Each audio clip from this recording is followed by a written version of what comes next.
Assalamualaikum warahmatullahi wabarakatuh. Setelah Turki Utsmani dibubarkan pada tahun 1924 oleh Mustafa Kemal, maka Turki dirubah menjadi negara sekuler dan liberal yang mengajarkan pemisahan total antara agama dan negara. Negara adalah pengatur ruang publik, sedangkan agama hanya berlaku bagi ruang pribadi. Konsekuensinya, negara melarang seluruh aktivitas keagamaan yang melibatkan ruang publik, termasuk ibadah-ibadah sucinya. Selain sekularisme, nasionalisme juga menjadi fondasi negara. Kebanggaan akan negara dan bangsanya melebihi bangsa lain ditunjukkan dengan melarang penggunaan apapun yang tidak berbau Turki, termasuk bahasa. Konsekuensinya, bahasa agama pun yang cenderung berbahasa Arab harus diubah menjadi bahasa Turki. Secara perlahan dan pasti, Turki pun menjadi negara sekuler modern yang mayoritas penduduknya beragama Islam. Atas prestasinya ini, Mustafa Kemal mendapat gelar Atatürk ataupun Bapak Turki. Dalam kondisi sekularisme Turki itu, seorang ulama yang berasal dari kota kecil Siprus, setelah melanglang buana menuntut ilmu dari berbagai ulama di berbagai negara, kembali ke kampung halamannya untuk mengamalkan dan menyebarkan ilmunya. Namun sayang, waktu itu karena imbas sekularisme yang diterapkan oleh Turki, pelajaran agama dilarang di ruang publik. Bahkan azan dalam bahasa Arab pun dilarang. Ulama tersebut sadar akan hambatannya dalam penyebaran agama. Namun, tugas dan kewajiban keagamaan tidak membolehkan beliau untuk berdiam diri. Untuk itu, beliau pun menuju masjid di tempat kelahirannya, Siprus, dan mengumandangkan azan. Mengetahui hal itu, petugas keamanan menangkapnya dan memenjarakannya. Setelah dibebaskan, bukannya menghentikan aktivitasnya, beliau malah pergi menuju Masjid Jami' di Nikosia dan melakukan azan di atas menaranya. Hal itu membuat para pejabat marah dan beliau dituntut atas pelanggaran hukum. Sambil menunggu sidang, ulama tersebut tidak henti-hentinya terus mengumandangkan azan dari satu masjid ke masjid lainnya di seluruh Nikosia. Ada sekitar 114 masjid yang dia azan di menaranya, sehingga tuntutannya pun menjadi 114 kasus. Pengacara menasihatinya agar berhenti melakukan azan, namun ulama itu menjawab, "Tidak, aku tidak bisa. Orang-orang harus mendengar panggilan untuk salat." Hari persidangan pun tiba. Diperkirakan jika 114 kasus itu terbukti, maka ulama tersebut bisa dihukum 100 tahun penjara. Namun, Tuhan berkehendak lain. Pada saat persidangan digelar, Turki juga sedang mengadakan pemilu, dan hasilnya seorang bernama Adnan Menderes terpilih menjadi presiden. Menariknya, begitu terpilih, Menderes membuat kebijakan untuk membuka seluruh masjid-masjid dan mengizinkan azan dalam bahasa Arab. Maka ulama itu pun bebas dari segala tuntutan. Dan sejak itu pula, Turki kembali berubah menjadi negara yang kembali ramah pada agama.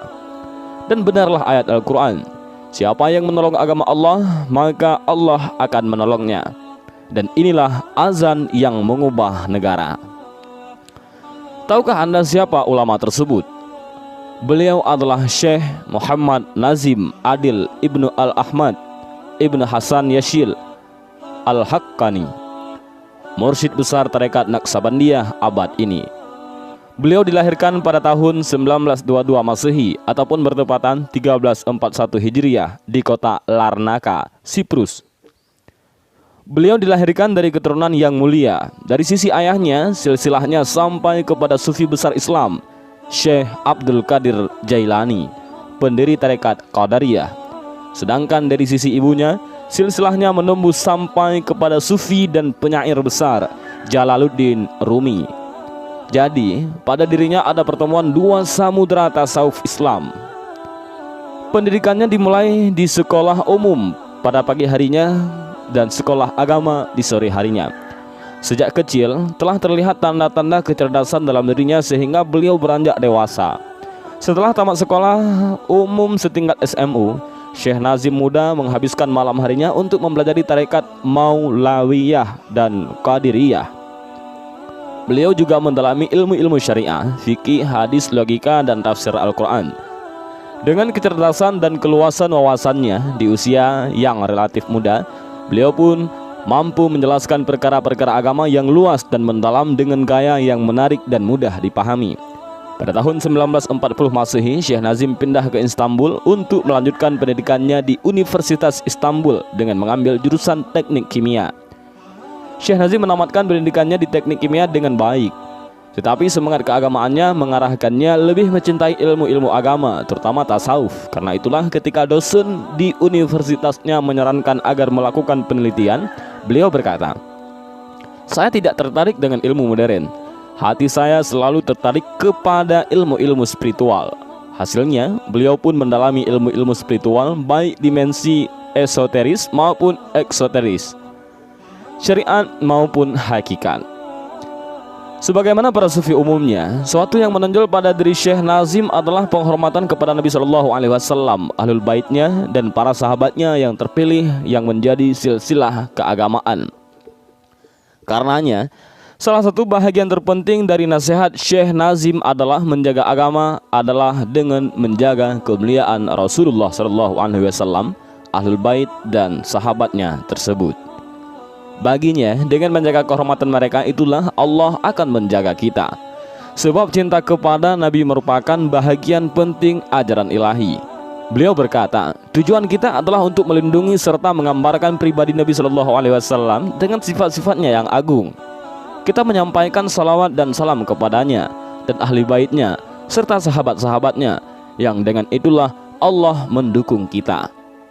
Baginya segala sifat tercela yang dinisbatkan atau dituduhkan kepada Nabi Shallallahu Alaihi Wasallam harus kita bersihkan. Selain cinta Nabi, ahli bait dan sahabatnya, Syekh Nazim juga selalu memperjuangkan persatuan umat Islam, tentu dengan cara khasnya para ahli tasawuf. Kini kita kehilangan ulama mulia ini, dan ada orang yang mengatakan beliau bukan hanya sekedar ulama, tapi beliau sudah makam menjadi wali Allah. Beliau wafat pada tanggal 7 Mei 2014. Beliau menghembuskan nafasnya yang terakhir untuk menghadap kekasih sejatinya, yaitu Allah Subhanahu wa Ta'ala. Dan semoga kita mampu melanjutkan cita-cita beliau, menjaga persatuan, menebarkan cinta, dan menghindari perpecahan yang akan melemahkan umat Islam. Dan salah satu jalannya adalah dengan mengenyam sipir saripati tasawuf. Demikianlah sejarah singkat ataupun kisah singkat tentang Syekh Nazim. Dan semoga video ini bermanfaat. Allahu a'lam bishawab. Assalamualaikum warahmatullahi wabarakatuh.